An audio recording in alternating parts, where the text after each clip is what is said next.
All right, so coming back to that worksheet that we're looking at, so let me do a screen share here. All right. Okay, so we're looking at number 5. And given that formula that we had on the board from the last video, which says that the resistance is equal to the resistivity times the length divided by the area. So as you increase the area, you decrease the resistivity. So it wants to know which one has the least resistance. Well, it's the one with the greatest area and the smallest length. So take a look at our options right there. Now, well, if you notice, right away I say, okay, well, well, let's put away A for a second. That is a length L and an area A. Let's see how the others compare. Well, B now has a length of 2L. And so that's definitely has more resistance, so I'm going to throw out B.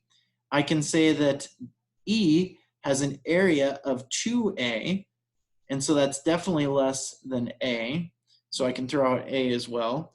And so I'm left with C, D, or E, but I'm going to throw out D because the difference between C and D is the length is doubled in D, so therefore C must have a greater a lower resistance than D, because the length is half as much as it is in D with the same area. So we're down to either C or E. Well, it should be obvious by now that E would have less resistance because it has a greater overall area than C. C has, it sort of looks like a cone. The area starts off with an area of A and then ends at an area of 2A. They both have length L. But E starts off, or E has a uniform area of 2A, so that overall the area is greater. So our answer then is E. All right, let's take a look at number 6 and 7 then. All right, so I'll let you read this problem. But essentially what this is asking for is which circuit should the battery be connected to obtain the greatest steady power dissipation? Okay, so let's think about what formula we would use for power dissipation. So let me go back to my board right here. What formula will we use for power dissipation? Well, it's a formula we've already used. We want to know which one has the greatest power dissipation. And so our formula that we used from last time says the power is equal to the voltage squared over the resistance R. So as you increase the resistance, you decrease the amount of power dissipated. And so let's see what we have then. Based on that, let's see what we have. Let me do my screen share here. Okay, that's not working. Okay.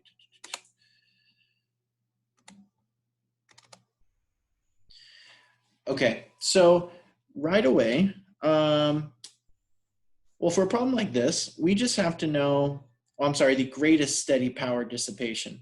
So the greatest power dissipation would correspond to the greatest value of power in that equation.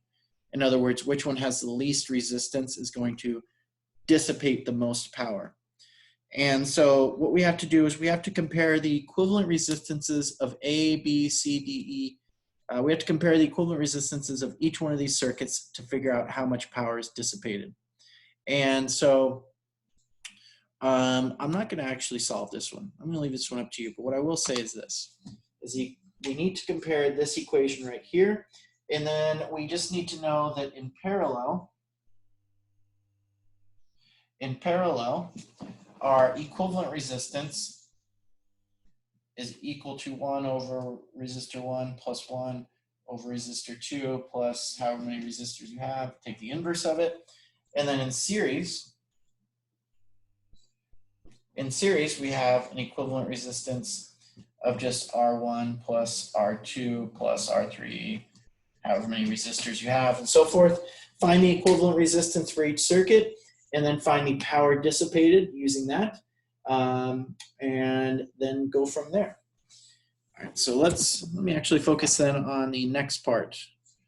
So again, let me do my screen share.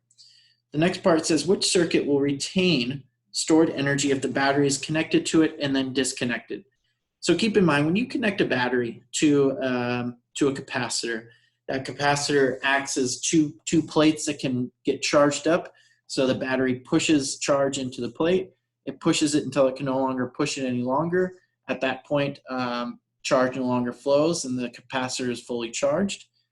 When you disconnect that, that battery, depending on what your circuit is, if it's still complete or not, the power will then, or I'm sorry, the voltage and the charge then, I should say, the charge will be redistributed. It'll be discharged, the capacitor will be discharged, and the charge will be redistributed across, across that loop or across that circuit.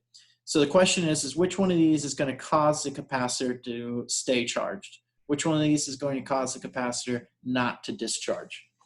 And so for this problem, if you take a look at, let's see, if you take a look at B, B has a capacitor hooked up in series with the resistor.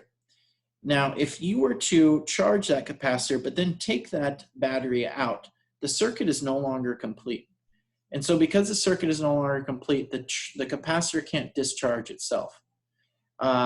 Because if you think about it, the capacitor having two equally charged plates, it needs to have a complete circuit to redistribute that. So if you were to look at, say, C, well, A doesn't have a capacitor, so we can neglect that one. But if you look at C, you could say, okay, well, even if I disconnect the battery right here, I still have a complete loop right here. So the capacitor could still discharge itself. And D doesn't have a capacitor either, so we'll neglect that one or put that one to the side. And then E is the same thing. So if you have a capacitor right here, even if you have a disconnected battery here, you still have a loop for the charge to redistribute itself on that wire. And so the answer then would be B, and the reason for it is because the capacitor can't discharge itself if it doesn't have a complete circuit. Okay. How about questions 8 through 10? All right, so we have a circuit here. We're dealing with EMF and internal resistances again. And so I'll let you read this problem. And as you read it, I'm going to write on my board the important information. But essentially you have two resistors in series with a battery. And the question, we'll ask a couple different questions. The first one is, what is the EMF of the battery? Let me do my stop screen share. Let me pull up the assignment myself. All right, so what is the EMF of the battery? Well, again, the EMF is simply equal to the current times the total resistance of the circuit plus the resistance of the battery.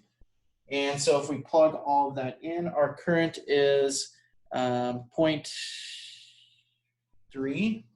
This is 0.3 times our total resistance. So our total resistance then is, we have 116 ohm resistor, 120 ohm resistor, that's 36, plus the internal resistance, that's 4. And so our total resistance then is 40.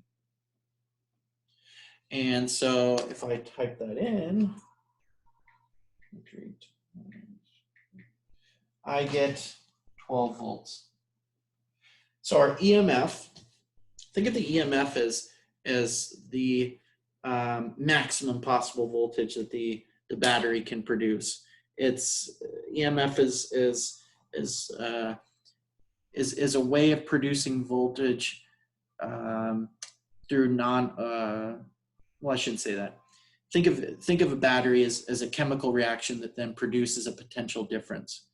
And we can distinguish that between, say, a capacitor, which doesn't have an EMF because it doesn't rely on non-electrical components to produce its push. It's only due to that charge that's stored on the plates. And so anyways, number 9 says, what is the potential difference across the terminals X and Y of the battery? Well, we're looking for, although it doesn't quite say it, it does say potential difference across the terminals. Well, that just means the terminal voltage. That's all it means. And so we have the EMF is equal to the terminal voltage plus the current times the resistance of the battery. And so we have this as 12. This is the quantity that we want to find. This is 0.3 times 4. And so really what we're looking for then is the terminal voltage is equal to 12 minus 0.3 times 4. What do I get? All right, so I get 10.8. I started to put that in my calculator and I realized that's calculator's not required to do that math. So anyways, it's our terminal voltage is 10.8. So you can see that due to the internal resistance, the voltage that you would actually measure is going to be less than the electromotive force. It's going to be less than the EMF of the battery, which is what you should expect. And then it wants to know the power dissipated by the 4 ohm internal resistance of the battery. And so for that, again, we go back to our power equation and we say, okay, power is equal to the current times the voltage, like that. Another way of writing that is the current squared times the resistance, right? Since the voltage is equal to the current times R. And so what do we get then when we plug that in? That's 0.3 times 0.3. So we get 0.36.